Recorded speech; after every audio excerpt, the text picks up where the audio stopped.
Se quedaron ahí. Ahora estamos empezando nosotros a pensar por nuestra cuenta y se hizo una convocatoria, vinieron todos los países de la UNASUR y se va a crear ahí, ¿no es cierto?, con base en Buenos Aires, este Centro de Estudios Estratégicos de la Defensa. ¿Para qué? Bueno, elaborar una doctrina de la defensa que sea congruente con las necesidades y los intereses nacionales de los países de Sudamérica. No podemos tener nosotros, por ejemplo, como doctrina de defensa el TIAR, famoso Tratado Interamericano de Asistencia Recíproca. Ya sabemos lo que sirvió en las Malvinas. En la Gran Malvinas vemos lo que sirvió. O sea, y eso me parece muy importante. Y por eso la idea de la CELAC, de ampliar este tipo de concepciones, incluyendo Centroamérica, el Caribe y México, es importante.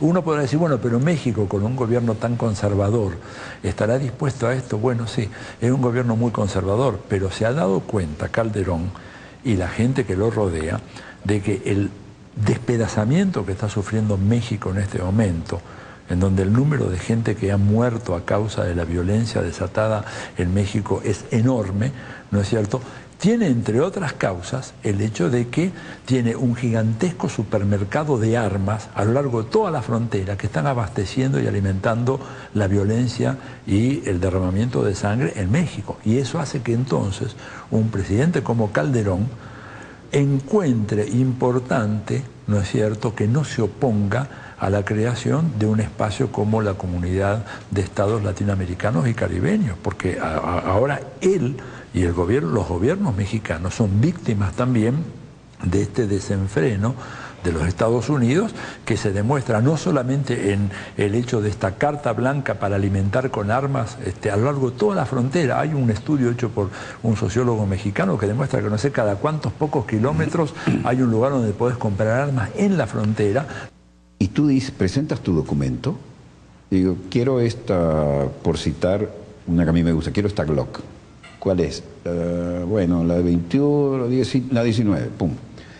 ¿Cuánto cuesta? Tanto. Muy bien, ¿me la puedo llevar? Sí. ¿Su documento? Y te la llevas. Claro. Se acabó. Te la llevas, porque hay una cláusula constitucional que te permite llevar armas. Claro. Bueno, desarrollemos la idea que veníamos. Quiero hacerte una acotación. Sí. La Cuarta Flota tiene como doctrina una armada de mares azules. Poderío, proyección del poderío naval. Claro. Una armada verde, que significa una armada de control de los litorales de América Latina. Y una armada marrón, que significa control del litoral, pero penetración en los ríos para hacer la guerra en nuestra América Latina como lo hicieron en Vietnam. Claro. Es decir, los tres conceptos han sido adaptados para la Cuarta Flota. Claro. Una armada de mares azules, una armada verde y una armada marrón. Claro. La proyección del poderío naval a tierra. Fíjate, yo quería volver un poco sobre esto y relacionado con lo de México. ¿Por qué digo lo de México? Porque México es un país clave, que en cualquier diseño geopolítico latinoamericano no lo podemos dejar abandonado en manos de los Estados Unidos.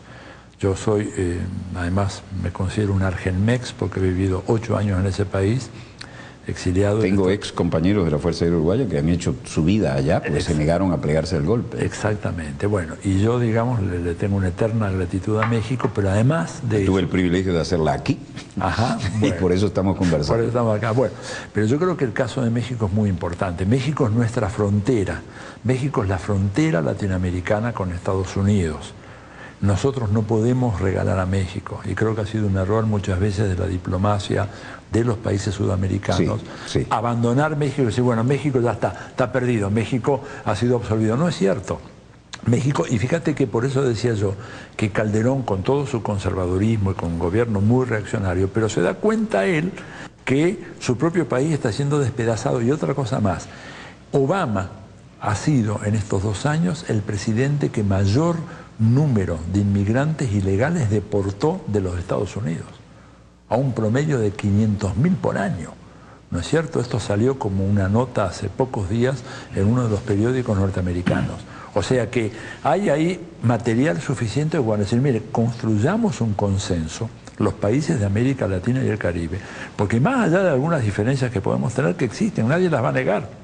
No es lo mismo el presidente Chávez que el presidente Calderón, pero creo que tenemos un enemigo común. Y entonces, en algunos aspectos, estos sectores de la derecha, muy conservadores, de la política latinoamericana, de repente se dan cuenta que el imperio no va a tratarlos bien a ellos, por más que rindan servicios de pleitesía y se subordinen completamente a los dictados de Washington.